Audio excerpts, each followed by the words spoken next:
Bienvenidos a Habitemos la Democracia, un espacio de diálogo de impulso para mejorar. ¿Qué calidad democrática tenemos?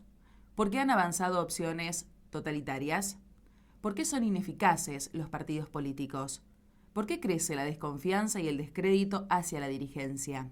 Estas y otras preguntas intentaremos responder en cada episodio, conectando con diversos actores de la sociedad interesados en el devenir social, buscando contribuir a la construcción de una democracia sólida y fuerte, que nos incluya a todos y aborde todos los temas. Acompáñanos a debatir y reflexionar sobre una democracia que, lejos de estar despoblada, esté habitada por todos y todas. Espacio producido por Impulso para Mejorar, conducido por Fabián Peralta.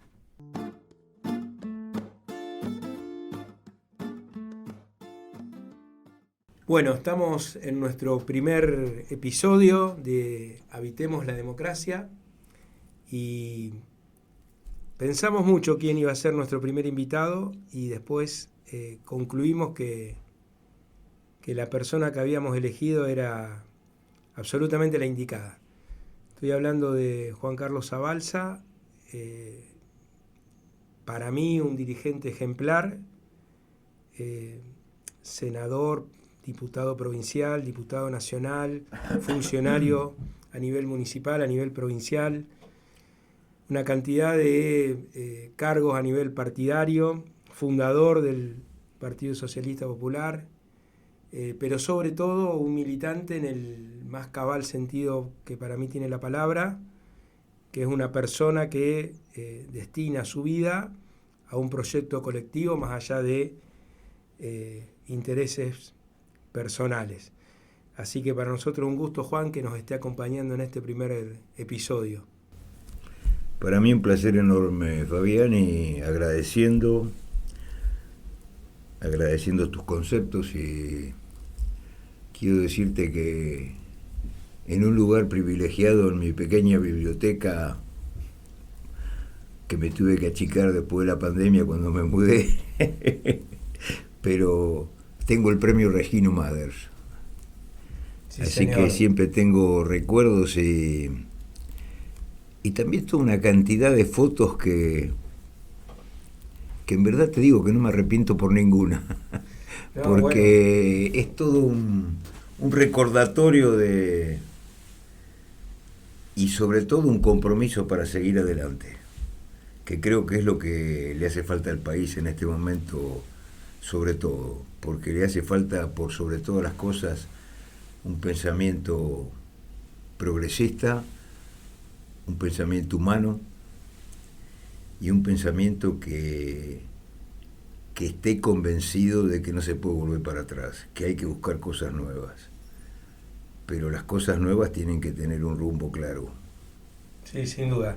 O sea que tenerte enfrente, por supuesto, es muy tentador para hablar de muchos procesos políticos, históricos argentinos que a uno siempre lo atrapan, pero voy a hacer un esfuerzo por hablar poco del pasado, algo del presente y mucho del futuro, que además sé que es lo que más te motiva o interesa a vos. Lo primero que te quiero preguntar del pasado, en realidad te voy a preguntar dos momentos históricos. El primer momento histórico que me gustaría que nos cuentes es el gobierno de Arturo Illia. Vos, un joven, me imagino ya inquieto, interesado por lo público, te imagino en una juventud muy... de un joven muy lector, muy inquieto, muy provocador. ¿Cómo viviste ese gobierno? ¿Cómo dimensionaban los jóvenes ese gobierno? Me gustaría que me lo cuentes. Creo que dimensionamos a Arturo Illia después que cayó Arturo Illia, más que cuando llegó a la presidencia. En ese momento creo yo que la juventud universitaria que yo integraba en ese momento jugó en ciertos aspectos equivocadamente, porque creo que Arturo Illia es uno de los ejemplos vivos de lealtad con sus principios republicanos y democráticos y sobre todo de una enorme transparencia. y ese gobierno en poco tiempo cayó por todo lo positivo que hizo, no por lo negativo. Lo negativo fue armado por los grupos golpistas. Y ese fue un golpe donde trágicamente no solo nunca los golpes fueron nunca militares solamente, sino que había civiles, pero en ese se dio otro elemento, que no eran solamente las corporaciones que peleaban por los intereses contrarios a los de la nación, que era el rumbo que tenía Arturo Illia, sino fundamentalmente de un sindicalismo que traicionó sus principios y jugó de aliado en el golpe. Porque después lo que vino del 66 fue todo un periodo, con Manrique particularmente, en donde se hicieron cosas que teóricamente hoy las estamos sufriendo y pagando, porque eso generó una inmensa tendencia mayor a la burocratización y a la pérdida de una representatividad genuina que comenzó a existir en importantes lugares de los sindicatos argentinos. Claro, la actual burocracia sindical, los gordos, el grupo de los gordos y demás, vos decís que tuvo inicio. Yo creo que uno de sus inicios arrancó ahí básicamente porque le dieron la potestad, en vez de discutir un plan de salud pública, le dieron el dinero a los sindicatos. Y eso ayudó, a mi entender, a burocratizar y a generar una estructura que se preocupó más de continuar en el cargo que por seguir adelante el proceso de transformación que siempre tienen la responsabilidad sobre los trabajadores, que son los castigados por el modelo. Entonces creo yo que ahí eso es uno de los puntos de inflexión, a mi entender. Está bien. Y te digo sinceramente que valoramos a Arturo Illia después. La verdad es esa, porque fueron muchas movilizaciones que se hacían, como te diría, un poco ciegos, sin valorar que había una política de medicamentos correcto, que había una política de cooperativismo correcto, que había una política petrolera correcta de defender el interés nacional y contra los intereses en ese momento de las grandes compañías multinacionales extranjeras. Claro, sí, sin duda. Y Juan, también en ese momento había una desvalorización de la democracia como casi un sistema burgués, o no se discutía eso, que después derivó también en todo lo que fue la trágica década del 70, en lucha armada y posterior en la dictadura tan sangrienta que tuvimos. Sí, así es. Creo que vivíamos momentos, acordate el Mayo francés, acordate, bueno, en América Latina la Revolución Cubana, había una efervescencia, había una militancia activa, y bueno, y había un Che Guevara que movilizaba la enjundia juvenil verdaderamente, y eso llevó, creo yo, a lo que vos planteás, sí, a una importantes sectores políticos. Nosotros en ese entonces en el socialismo tuvimos un debate muy profundo, y a partir de ahí el socialismo, por lo menos en ese entonces, el germen del socialismo popular pasó a revalorizar la democracia. Nosotros sacamos un texto que me acuerdo era Democracia y Socialismo, porque antes nosotros desvalorizábamos a la democracia en su contexto fundamental. Y yo creo que esto llevó a mi entender también, y siempre respetuosamente con los jóvenes que abrazaron ideales, a creer que el terrorismo como forma de acción política sirve. Y yo creo que eso es totalmente negativo. Nunca la violencia es el camino para las transformaciones positivas de la humanidad. Otra cosa que me gustaría, insisto, porque no voy a caer en la tentación de hablar del pasado y del proceso histórico, pero bueno, vos fuiste fundador del partido con Hermes, y me gustaría que nos cuente un poco ese contexto histórico, que un poco lo estabas charlando recién de cuando deciden fundar el partido, pero sobre todo de Hermes como dirigente, porque era un dirigente, por lo menos lo que lo traté yo, que rompía en buena parte con el formato del dirigente que uno conocía.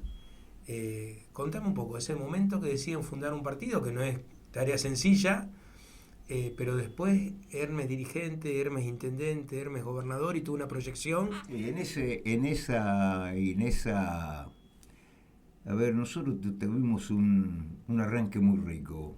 Y yo también quiero decirlo, dos palabras de esto. Yo creo que hubo una figura que sobrepasó los límites, que fue Guillermo Esteves Agüero. Y después, inicialmente, en Rosario, la figura de Héctor Caballero fue también muy importante en lo que fue la primera etapa del socialismo popular, antes de que fuera inclusive socialismo popular, porque abrió todo un canal y porque era un empedernido militante también, sin duda, por la justicia. Después los caminos son los caminos, pero nosotros creo yo que en esa idea lo de Hermes aparece. Fíjate vos, la primera participación política de Hermes en el contexto de lo público se da en el gobierno de Bernet, porque le plantean ser subdirector del Hospital Centenario.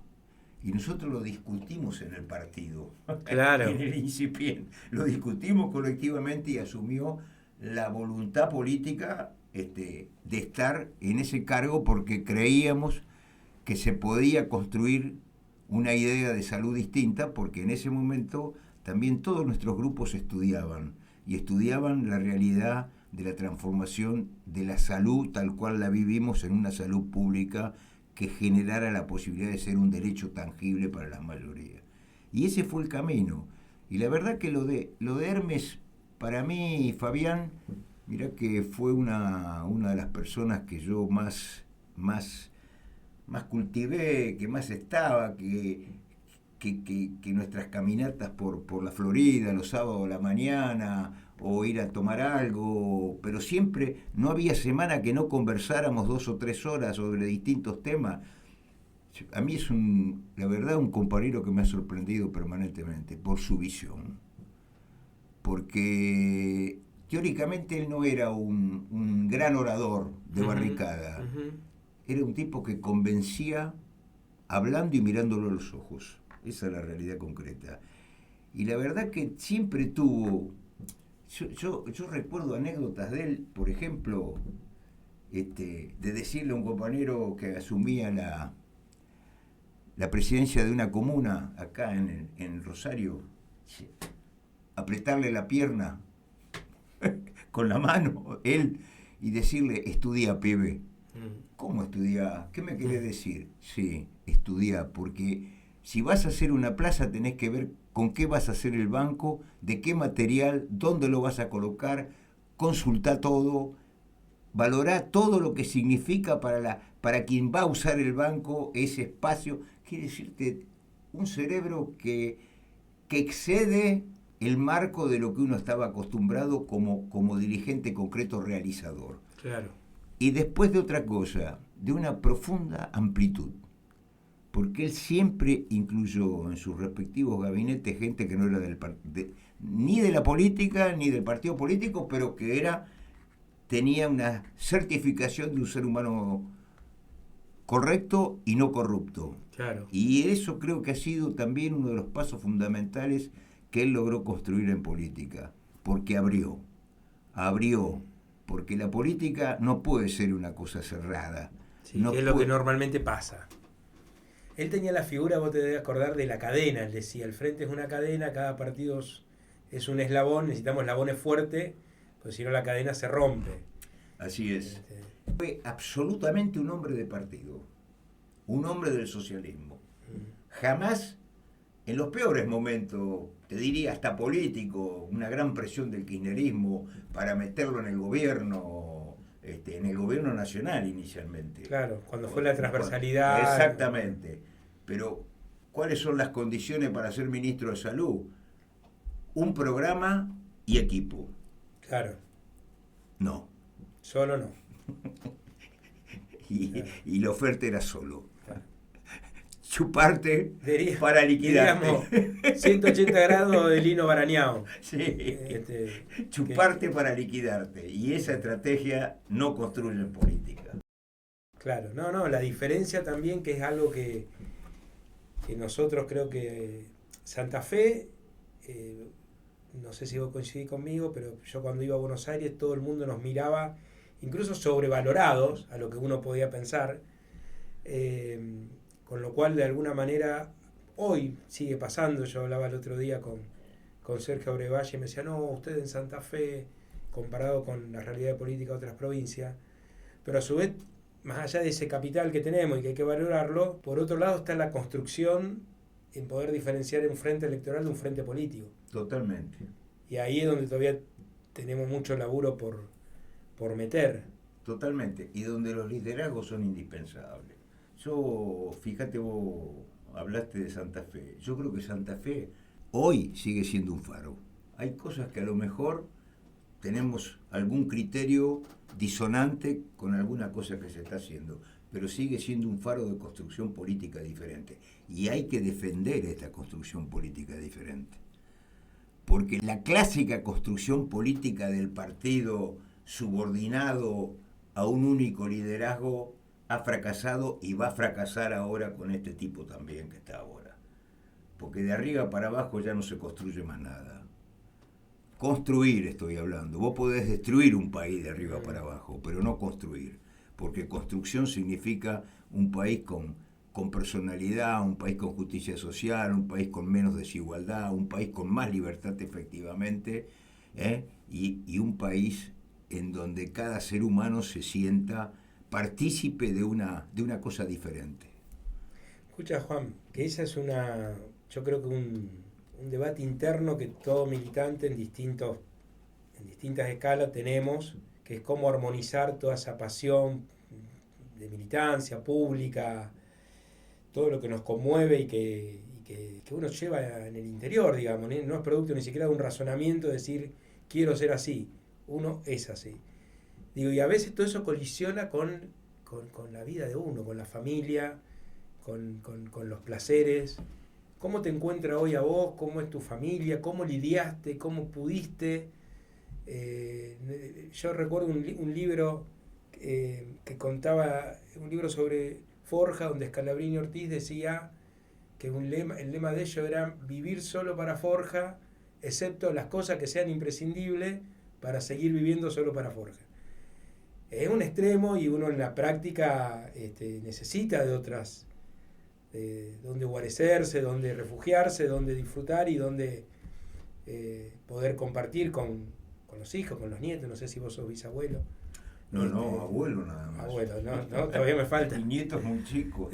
Apenas. Pero ¿cómo lidiaste o cómo conjugaste con todo eso? Yo, en ese plano, lo que pienso ahora, fui un desastre. Fue una vida maravillosa y tengo la conciencia tranquila de no haber cometido ninguna falta grave nunca. Uh-huh. Pero yo no sé lo que es cambiar un pañal, yo no sé lo que es dar una mamadera. Yo tengo 3 hijas maravillosas y la niñez me pasó rajando. Entonces creo que eso, por suerte, ya no es así.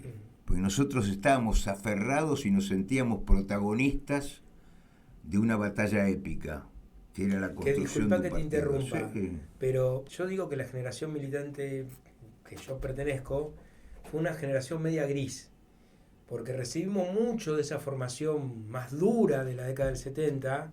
Nosotros, Juan, en el 84 tuvimos una reunión con quien era mi conductor político del grupo barrial, porque le habían ofrecido un crédito del banco hipotecario, el tipo no tenía casa y lo puso a discusión en una reunión de 30 personas a ver si debía aceptar o no. Entonces, digo, recibimos en parte esa formación dura en otro contexto, quedamos una generación militante media gris, pero uno de las cosas que hizo las hacía fundamentalmente pensando en el colectivo, pero pensando en los hijos de uno dentro de ese colectivo también.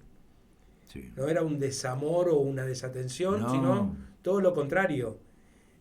¿Vos sentís que hoy te lo facturaron en algún momento tus hijas? Muy Las mujeres poco. aparte son más duras. No, parece. muy poco. Verdaderamente son maravillosas, pero yo, y obviamente mi compañera de toda la vida también, y fueron momentos difíciles, pero vuelvo a decirte, estamos juntos, tengo unas hijas maravillosas con las que disfruto cada momento y más con los nietos ahora también. ¿Cuántos tenés, Juan? Tengo 5. Me costó mucho trabajo, porque la verdad que no lo había practicado nunca. Claro. Es decir, nuestra vida fue distinta.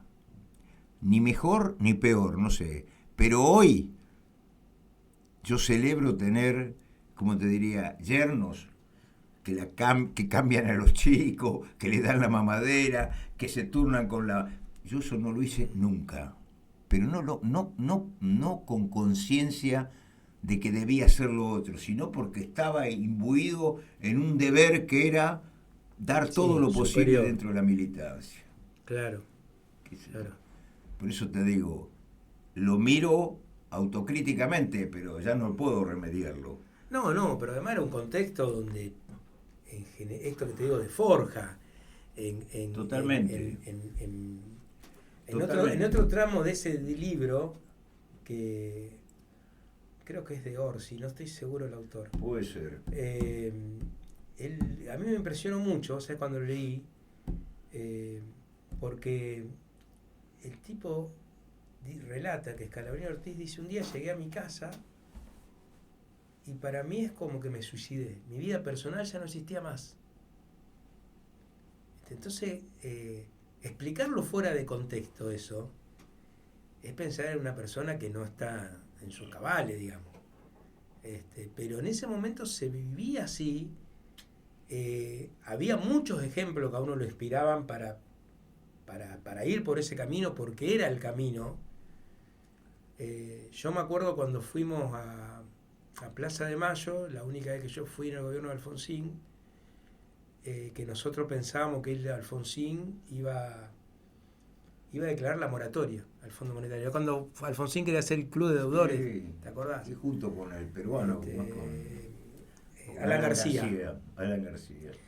Y Alfonsín, yo en ese momento en la plaza, aparte Plaza de Mayo llena, Alfonsín en el balcón, llovía, era toda una cuestión así mística, y yo ni entendí el discurso. El que era referente mío me dice: ¿viste lo que dijo? Esto es más ajuste.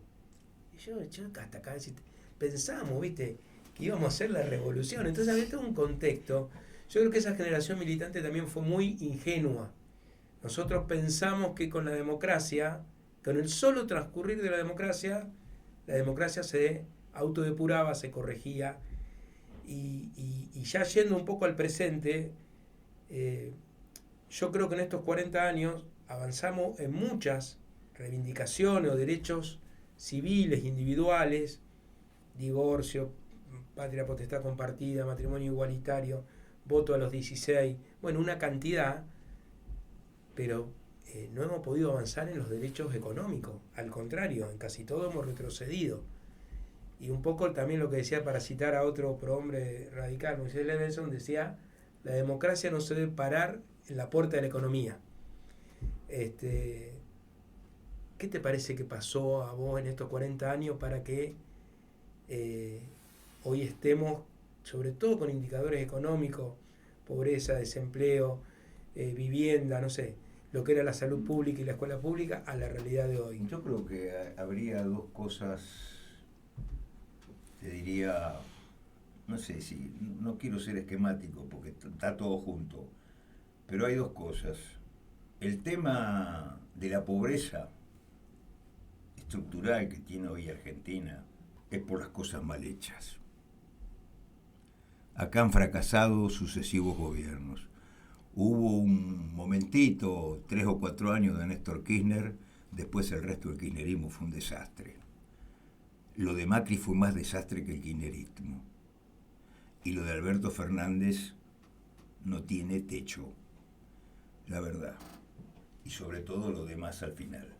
Entonces, eso se paga. Porque eso a su vez está condicionado con el otro aspecto, que es el cambio cualitativo que sucede en la sociedad. La sociedad digital no es la misma que la sociedad que vivimos nosotros. Digo nosotros en la década del 70 y la década del 80. Esto comienza en el 2000, digamos, por darle un inicio. A partir del 2010 viene el avance sistemático de todo lo que es la inteligencia artificial, y ahora con la inteligencia artificial generativa que va a generar una deshumanización aún mayor de lo que ha hecho la sociedad de consumo.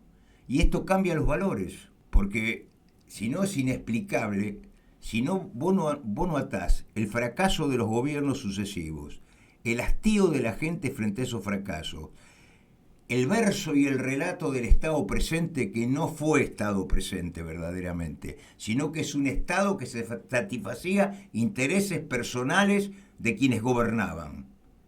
Esta es la realidad. Y esa ha sido, si vos querés, si hay algo que yo soy, no soy antiperonista, porque si yo tengo que decir históricamente, este país ha tenido grandes hechos históricos. Uno, en el 16, advenimiento de Hipólito Yrigoyen, y las clases medias ascienden en Argentina. Y el otro salto gigantesco cualitativo de Argentina fue los trabajadores compartiendo el poder político en el 45, 46. Esos son los dos saltos.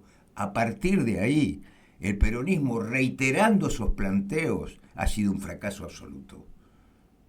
El peronismo no está en condiciones de ofrecer hoy a la sociedad un planteo creíble. Primero, porque no han hecho absolutamente nunca ninguna autocrítica. Nunca. Y segundo, porque han fracasado rotundamente. Entonces, ¿esto qué significa? Nada. Significa que hay que dar vuelta a la página y valorar que todo lo que se ha hecho hasta ahora tiene errores. Y hay que ver cómo se transforman estos errores en sentido positivo para la gente.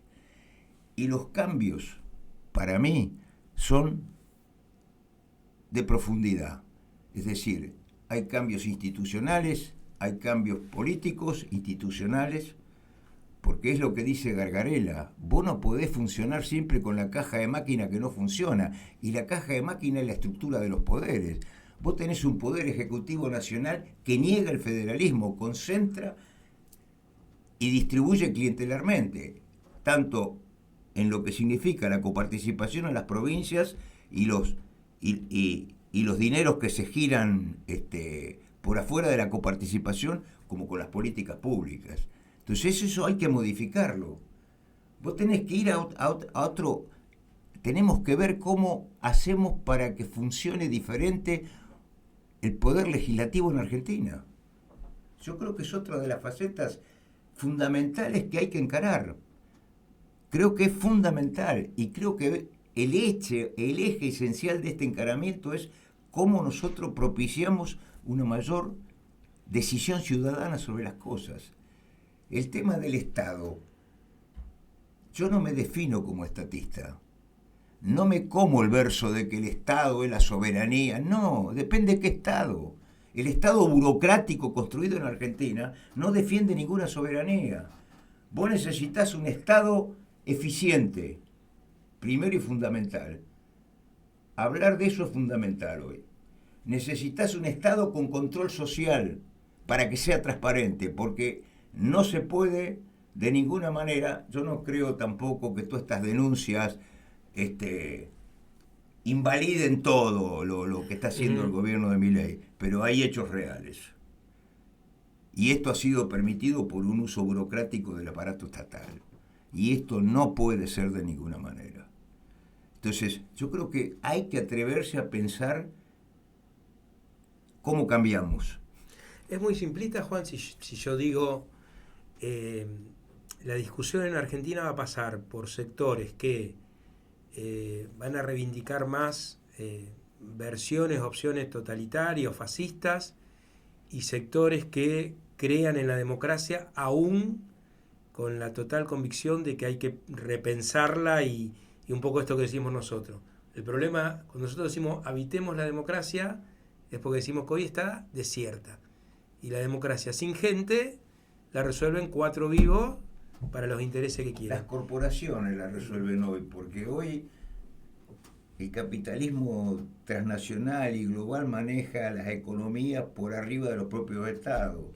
Entonces hay un poder que ya el Estado nuestro tiene poca cosa. Entonces acá quedarse en el dilema si es estatal o es mercado, me parece que es un dilema falso. Nosotros tenemos que habitar la democracia con la sociedad. La sociedad tiene que definir cuándo uso el Estado o cuándo uso el mercado.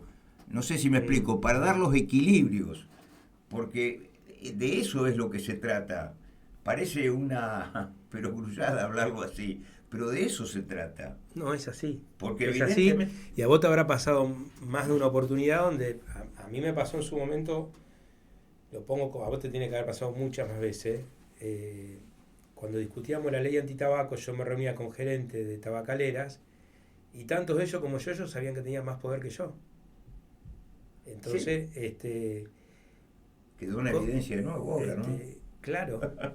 Queda, sí, hay. Contame también un poco de eso, Juan, cómo desde el Estado, un Estado municipal, un Estado provincial, tratás de disciplinar en el mejor de los casos, armonizar en otros casos, ceder menos en otros casos con poderes tan sólidos. ¿Qué sé yo? Yo creo que la experiencia nuestra es muy rica. Yo el otro día hablaba con alguna gente de la Bolsa de Comercio, por ejemplo, acá de Rosario, y le decía, después de la crisis del 2001, brutal, con Hermes, estando Miguel en la Secretaría General de la Municipalidad también, con el plan estratégico, logramos la participación de los sectores. Por ejemplo, la Bolsa de Comercio es un sector que siempre estaba fuera de todas las discusiones de Rosario. Se involucró en el debate. Entonces, ese involucramiento, ¿qué quiere decir? Coincidencias. En algunos aspectos sí. A veces, claro. En otros no. Estamos en las antípodas, a lo mejor, en los planteos. Ellos creen más en una economía liberal, creen más en el mercado, que en la presencia del Estado tal cual lo conocemos nosotros. Pero nosotros, a ver, ¿qué quiero decirte con esto? Que la apertura, el diálogo, sentarlo y discutir, a ver, ¿qué se hizo en ese plan estratégico? El rumbo de la ciudad de Rosario. Se retomó cosas que venían de antes, de algunas cosas que había hecho Sandizaga, de algunas cosas que había planteado Venecia, al cual yo valoro sinceramente, después lo valoré mucho más por algunas cosas conceptuales que planteaba. Y se tomó una idea de un plan estratégico y se hacían las asambleas en las escuelas del plan estratégico. Yo el otro día hablaba con Sonia Leso, pues siempre tengo un diálogo positivo. Entonces yo digo, el planteo no es vaciar la escuela con los paros, el planteo es que la gente esté en las escuelas, porque nosotros necesitamos que la escuela y el centro de salud sean los emblemas vivos de una política pública, no que desaparezcan. Y lamentablemente hoy los padres no le dan pelota a los chicos en las escuelas y prefieren pelearse con el docente, y esto no significa cerrar los ojos frente a una realidad docente también complicada, pero es complicada como es la realidad de todos los que trabajan. ¿Vos sabés lo que es trabajar en un centro de salud hoy en Rosario, en las zonas peligrosas? Peligrosas, no quiero hablar mal, en las zonas más complicadas por la cosa de la violencia, o ser maestro en una de esas escuelas, cuando te amenazan, cuando te tiran tiros, es muy complicado esto. Y esto es lo que hay que tener siempre presente, pero no para justificar la falta, sino para entender qué pasa por el cerebro de las personas, porque si no entendemos lo que pasa en la gente que construye la política pública, es muy difícil hacer una política pública. Y la política pública no se hace con traje, corbata o sin traje y corbata ahora y saliendo en un Twitter o en Instagram. Se hace militando. Y yo creo que esa es la cosa esencial. Y se hace entendiendo y escuchando y caminando juntos, porque esto, y en eso yo en eso no tengo preconceptos. Yo sí tengo un concepto político, sé para dónde voy yo, pero tengo que entender que yo lo mío solo o lo nuestro solo no alcanza, y necesitamos sumar. Y necesitamos sumar en aquellas cosas que nosotros vayamos convenciendo a la gente. A ver, digo, vos me hablabas de todos los derechos conseguidos en Argentina, y es verdad. En la Constitución del 94 sumamos un montón de derechos.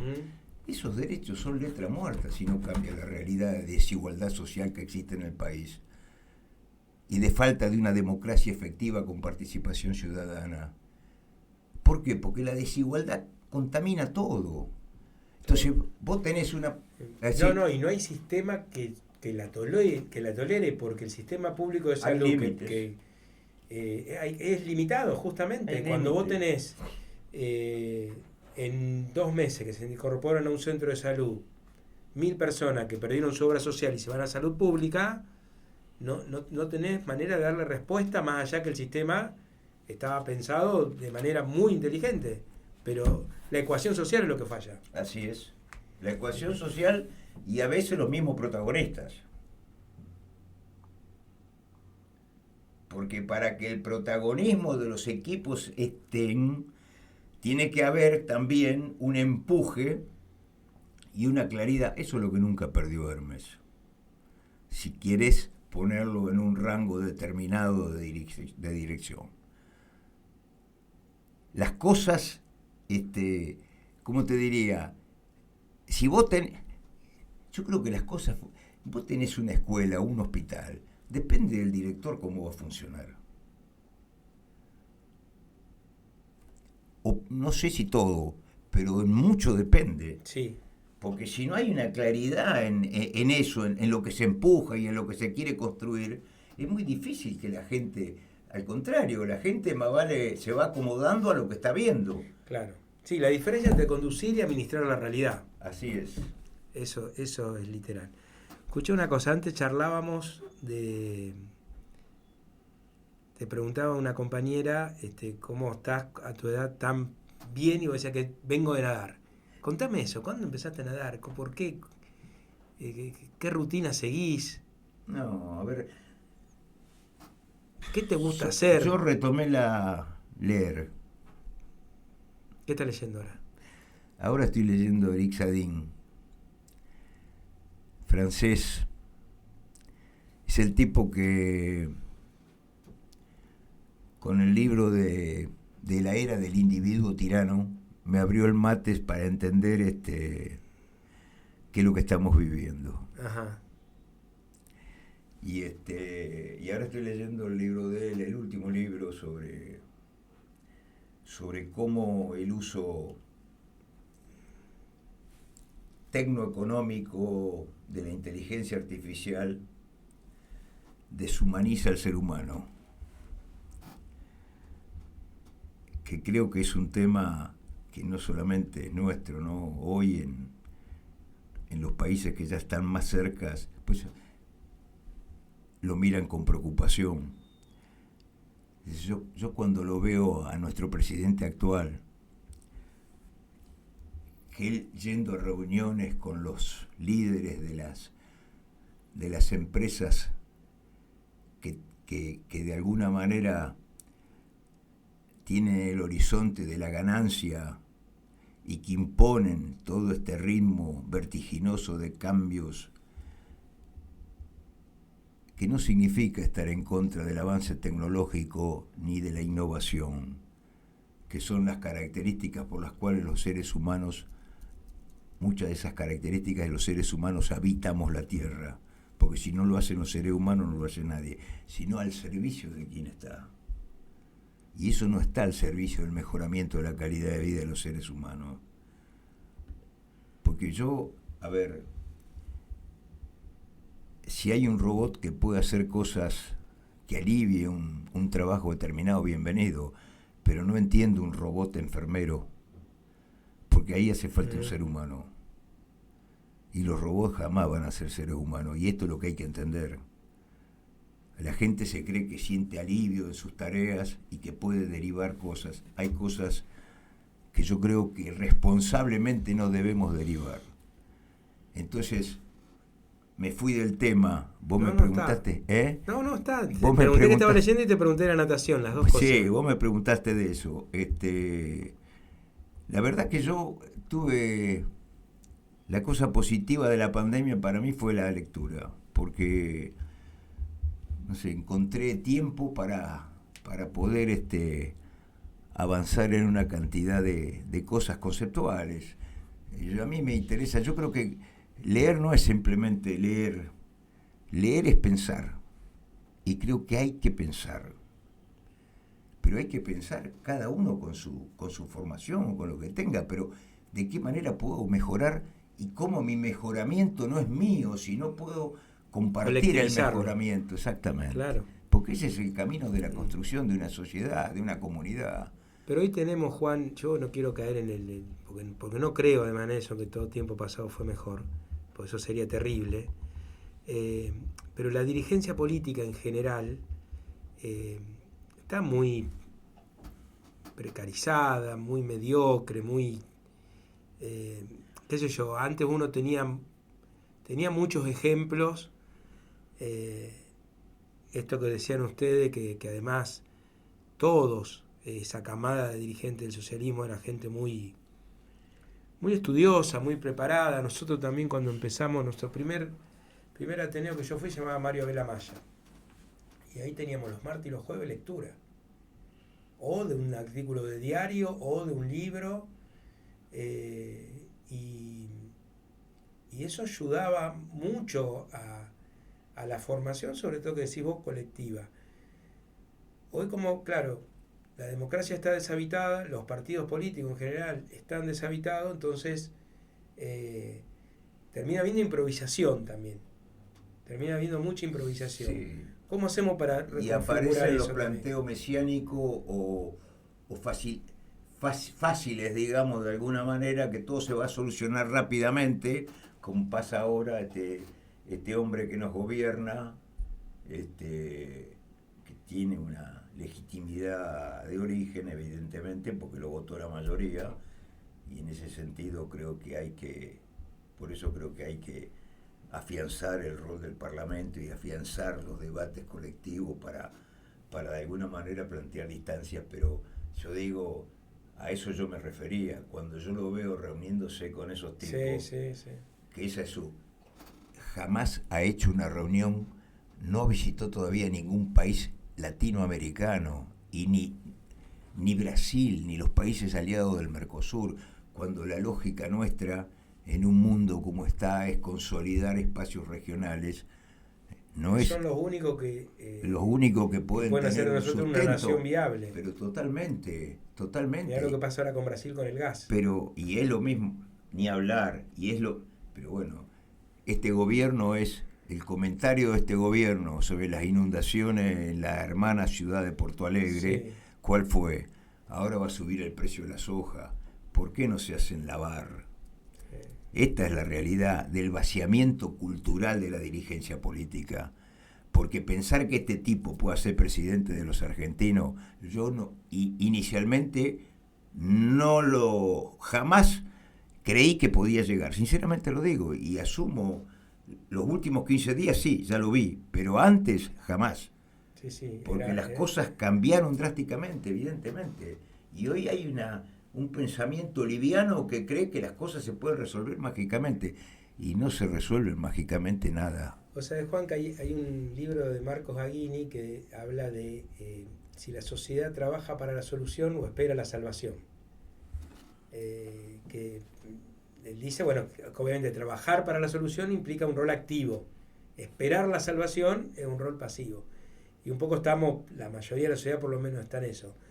Estoy muy errado, Juan, si yo digo que hoy un dirigente con cierta responsabilidad se recuesta mucho sobre el área comunicacional y publicista y menos sobre un consejo político asesor. Tenemos un problema ahí, cómo nos relacionamos con los publicistas que dan eslogan, que dan cosas muy efectistas, pero a veces media insustanciales. Todos los excesos son perniciosos. Yo creo que hoy es muy difícil, me resultaría entender muy difícil hacer política sin publicista. Sí, imposible. Pero lo que yo recomendaría es escuchar al publicista, pero no hacer política de acuerdo a lo que el publicista diga. Porque yo creo que la política, si es transformadora, debe basarse esencialmente en la comprensión de la realidad y de qué forma ya la podemos transmitir. Ahí puede jugar el publicista, pero no en el encuadre conceptual de la cuestión. Yo por lo menos tendría esa precaución. Pero creo hoy que si no es imposible entender que tengamos la Cámara de Diputados y la Cámara de Senadores que tenemos en la actualidad. La verdad que verdaderamente, estoy hablando nacionalmente, sí, ¿no es cierto? La verdad que me parece un delirio, sinceramente, escuchar a veces las cosas que se dicen, porque es una absoluta falta de sustancia y una absoluta falta de responsabilidad. Porque si no conoces la realidad, es muy difícil tener una política internacional si no conoces el mundo. Yo no te digo que todo el mundo tenga que conocerlo, pero verdaderamente por eso hay una carrera que es diplomatura. Claro. No sé si está claro. Y por eso las cámaras tienen comisiones, pero para que se supone que cada uno... Además, y que tiene que haber gente que entienda para poder explicar, porque no podés pedirle a todo el mundo que sea especialista en diplomatura. Pero yo digo, pero depende de qué concepción. Yo quiero un mundo humanista, quiero un mundo plural, quiero un mundo que pueda dialogar, quiero un mundo que trabaje esencialmente por la paz. Quiero cambiar las organizaciones como Naciones Unidas, porque hoy no representa verdaderamente, la verdad que no tiene ningún peso específico sobre el mundo. La gente se tira a tiro independientemente de lo que suceda y de lo que diga Naciones Unidas, y eso está muy mal. Porque nosotros necesitamos, si tenemos un mundo global, una gobernanza global también, y que los países se comprometan con esa gobernanza, cosa que no sucede. O sea, hablaste de dos poderes del Estado y te quedó uno sin hablar, que es el judicial, que es otro drama que tenemos. Yo creo que sí, y es parte del problema, es parte del problema. Y yo creo que a ver, no sé, yo creo que también, por ejemplo, en Santa Fe se han hecho cosas importantes. Por ejemplo, en el gobierno de Hermes, este debate que tuvimos para tratar de instalar el MPA, por ejemplo, sí. Y cambiar las normas procesales que fueron tan importantes. Entonces, fue todo un enorme debate, largo tiempo, y hubo una voluntad de hacerlo y se hizo. Y todavía está en construcción, porque lo que ha pasado con el MPA acá no es bueno. Tampoco es buena la legislación que existe en la legislatura, con el hecho de que cada fiscal tenga que rendir su examen frente a la legislatura, porque yo creo que ese examen tiene que ser rendido por los responsables políticos de la conducción. Ahora, creo que también el MPA ha demostrado que hay problemas, pero que se pueden solucionar, y yo creo que ese debe ser nuestro compromiso. Digo esto para poner un hecho positivo en la justicia. Y creo que pensar que debe haber las viejas normas de transparencia para los concursos, una independencia real del poder judicial para que haya credibilidad en la gente. Creo que hay otro tema positivo también en Santa Fe, que es el juicio por jurado. También es otro avance positivo, porque fíjate vos con lo que hablabas recién, también le tira más responsabilidad a sectores de la sociedad. Porque nosotros no nos podemos, hoy se opina de todo, pero además de opinar de todo, hay que opinar y ver de qué manera se puede participar activamente para cambiar cosas o para exigir que se cambien las cosas. Porque eso es parte también de una dinámica de la sociedad que creemos que es fundamental que exista. Entonces, yo creo que no es bueno. Hay temas que se han transformado en tabú, digo. Yo creo que la Corte en Santa Fe creo que necesita modificaciones. Son muchos años. Ujú. Simplemente lo digo. Se necesitan modificaciones. Y yo creo que tampoco se justifica que sin tener pruebas relativas a tus capacidades vos puedas seguir siendo juez. Por siempre. Me parece. Entonces yo creo que son todas cosas, pero son todas cosas que hay que asumirlas como cosas para cambiar y no para dar golpes políticos, porque no es que, yo no creo que el camino sea que cada uno ponga un juez. Claro. ¿Eh? Sí, ahí estaríamos más o menos igual. Por eso, porque tampoco, yo creo Hay que que cambiar la lógica. y yo creo que ese es el sentido, porque por ejemplo, no sé, yo viví con mucha intensidad el tema de la creación del MPA y los concursos. La verdad que para mí fue un aprendizaje muy positivo, porque por primera vez también se abrió la justicia a gente que no participaba del Poder Judicial anteriormente. Claro. Porque eso cuando eso se enquista, es negativo. Sí, como en cualquier ámbito. ¿Cómo vos hablabas antes que Hermes abría siempre? Y yo siento que hoy los partidos políticos tenemos un problema grave porque básicamente la única chance que tenemos de disciplinar los poderes corporativos y los intereses corporativos es con poder democrático. Y el poder democrático no se puede hacer sin gente. Se puede hacer de muchas maneras, pero sin gente no se puede. Y hoy los partidos tenemos ese problema, que la gente no nos cree, hay una gran desconfianza, por eso también prendió tanto el discurso de la casta. Por ahí, si podemos buscar algo positivo de todo este proceso de Milei, es que nos puso arriba de la mesa de una manera muy cruda y con un costo humano que va a ser terrible, pero nos puso arriba de la mesa un montón de cuestiones que se venían haciendo mal, por supuesto algunos actores con mucho más responsabilidad que otros, pero que en definitiva los partidos políticos no estaban siendo ese espacio que eran de encuentro de ciudadanos, de ciudadanas, que estudiaban temas, que tenían propuestas. ¿Te acordás vos? En algunos casos teníamos hasta gabinete en la sombra, donde se estudiaban todos los temas de actualidad. ¿Cómo nos reconvertimos para seguir siendo una herramienta fuerte en la democracia? ¿Cómo abrimos esto que hacía Hermes? ¿Cómo hacemos, Juan? Yo creo que hay que hablar con la gente. Parece una tontera, ¿no? Pero si vos sos un dirigente, yo pongo ejemplos. Funcionario del Ejecutivo X. Vas acá, vas allá, vas acá, vas acá, vas acá, vas acá. Tenés 400 actividades por día, o 10, o 20, pero en ninguna te quedás hablando cara a cara con el grupo humano que está convocado para eso. Yo creo que la gente se siente usada.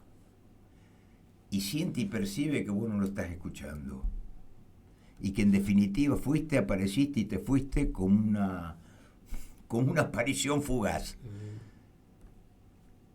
Y yo creo que todo es muy difícil. Y se confía en la red social que lo transmita. Yo sé que yo lo he vivido. Cuando lo he vivido, desjerarquicé el partido. Porque yo llegaba a la municipalidad antes de las 8 y me iba a las 9:30, 10 de la noche. Y hacía un montón de cosas, salía, andaba, pero tenía el mate chupado ahí adentro, pero no pensaba en la construcción política, o pensaba menos. Y yo creo que la construcción política necesita ser pensada y necesita ser ejecutada. Y yo no veo otra posibilidad que compartir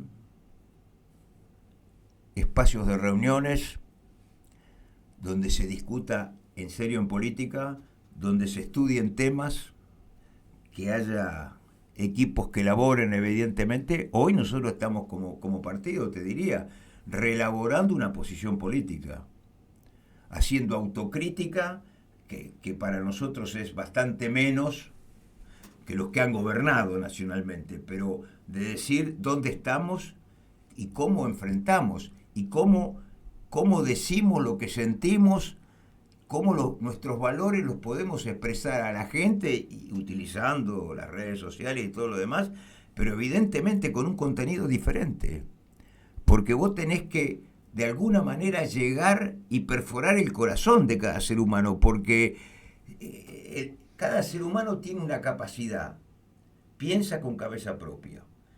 Esa capacidad hoy, por los cambios que suceden en la sociedad, está siendo chupada por todas las desviaciones que la sociedad de consumo y todas las patologías estas de la tecnoeconomía le meten en la cabeza. Hoy los jóvenes están más pensando en vivir una vida artificial que una vida real. No sé si los jóvenes, los propios niños ya están en eso.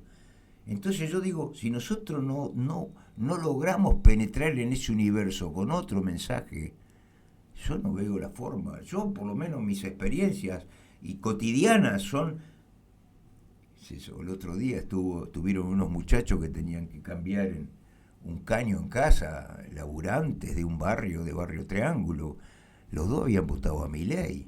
Sí. Entonces, como yo saco el tema siempre político, ¿y usted por qué no está con Milei? Bueno, no estoy con Milei porque está en contra de ustedes. Ustedes no tienen vida acá, no tienen posibilidad. Si ustedes no participan para cambiar esta realidad, ustedes no van a existir. Porque ustedes vienen de parte de una... ¿Cómo es tu realidad? Bueno, todo lo que vos puedas imaginar. ¿Cómo se cambia eso si yo no tengo una estructura de una política pública que esté cerca de la gente que más necesita de la política pública, pero para ayudarlo a modificar lo que planteaba Chiqui, lo que planteaba Elida Racino con todos sus programas? Digo, que no era la política clientelar, era la política, el Centro Crecer se hizo para que la gente aprendiera a cocinar, las madres, para que hicieran una dieta con determinado contenido vitamínico. Si eso no existe como política pública, ¿de dónde sale? Sale que dejás a la gente cada vez más abandonada, y esa gente cada vez más abandonada es cada vez más violenta, y cada vez más violenta es menos posibilidad de democracia. Entonces ese es el tema, y esto es lo que hay que encontrar, las vías, y debe ser la responsabilidad por lo menos de los partidos políticos que, creo yo, trabajan por una transformación y por un sistema más igualitario. A mí no me da miedo hablar de más igualdad, a mí no me da miedo hablar de una política pública. Yo creo que es criminal decir que el Estado es criminal. Es un analfabeto profundo, que no tiene idea de dónde está parado, ni sé de dónde sale. Porque si es un tipo que le da beso a los perros y dice que la gente se va a morir de hambre, pero que ya van a resolverlo, mamita, un presidente. O que son héroes lo que fugan. Y además en California, Estados Unidos, dice esto. Entonces, estamos con los tantos cambiados. Esto no es futuro digno para Argentina, ni mucho menos para América Latina, ni mucho menos para el mundo. Entonces, y esto es una política que crece en el mundo. Vamos a ver qué pasa ahora en las elecciones europeas. El tema es complejo y hay que abordar esta complejidad, porque cree que estas cosas se resuelven simplemente por un cambio de régimen o metiendo un partido más en un frente. No, esto no pasa, no pasa. Sí, ojalá fuera tan simple. Y claro. Juan, para ir cerrando, viste que, no sé si viste, si coincidí conmigo, creo que sí. Yo retomo lo que vos dijiste, yo por suerte o por convicción o por parte y parte, tampoco, nunca fui antiperonista, yo milito por algunas ideas en las que creo y en muchos casos coinciden con algunas del peronismo. Yo me acuerdo, tuvimos en el 85, 86 una reunión en ese momento en el departamental del radicalismo, que vino el que era en ese momento, si no me acuerdo mal, secretario de Comercio, no me acuerdo si Interior o Exterior, que era Ricardo Campero, y analizábamos el comportamiento del radicalismo con respecto al gobierno peronista. Y él dijo algo parecido que vos dijiste hace un rato. Él dijo, guarda, porque ahí nosotros nos encontramos combatiendo lo peor del peronismo con gente aliada a nosotros que lo combatía, pero por lo mejor del peronismo. Entonces, hay que tener cuidado. Entonces digo, yo nunca fui antiperonista y eso me parece que ayuda un montón a la hora de hacer análisis, no hacer anti. Pero, que a esto iba, le hice media larga, el kirchnerismo tomó algunas palabras, como por ejemplo militancia, militante, que la verdad que quedaron disminuidas o escritas en imprenta después del uso que le dieron. ¿Qué para vos? Yo cuando te presenté te definí sobre todo como un militante político. ¿Qué es para vos un militante político? ¿O qué valores debe representar un militante político? Para mí, militancia política transformadora significa creer en la capacidad de cada ser humano para cambiar. Y yo creo que nosotros tenemos que tener esa pasión de despertar en cada ser humano la capacidad de pensar qué es lo que efectivamente corresponde hacer para mejorar lo que nosotros hemos hecho o lo que han hecho muchos antes de nosotros. Hacer una mutual, hacer una cooperativa, hacer un centro de jubilados, donde la gente se junta por una cosa que es de un interés común, y donde cada uno pone su parte y saca como ganancia, digamos, que se siente bien, porque hizo algo positivo y porque avanza con otra gente, con otros seres humanos. Yo creo que nosotros tenemos que ir a una idea de que sin sociedad activa, Hannah Arendt, sin una sociedad, sin cada ser humano que se preocupe. Entonces yo creo que la militancia es eso, transformar todos los días la realidad en términos positivos. Todos los días, en cada lugar. Bueno, Juan, muchas gracias. Para nosotros fue un gusto que nos dimos poder empezar estos espacios de reflexión con vos y la vamos a seguir porque ya está, aunque sea como escribí alguna vez Osvaldo Soriano, aunque sea para jugar de contragolpe, vamos a seguir en la cancha. Así que muchas gracias por haber venido y por haberte rendido en la invitación. Gracias, Fabián. Espero no aburrir. No, seguro que no, desde ya que no. Bueno, nos vemos en el próximo episodio de Habitemos la Democracia, en esa convicción de que nuestra democracia tiene que ser invadida por los ciudadanos y las ciudadanas.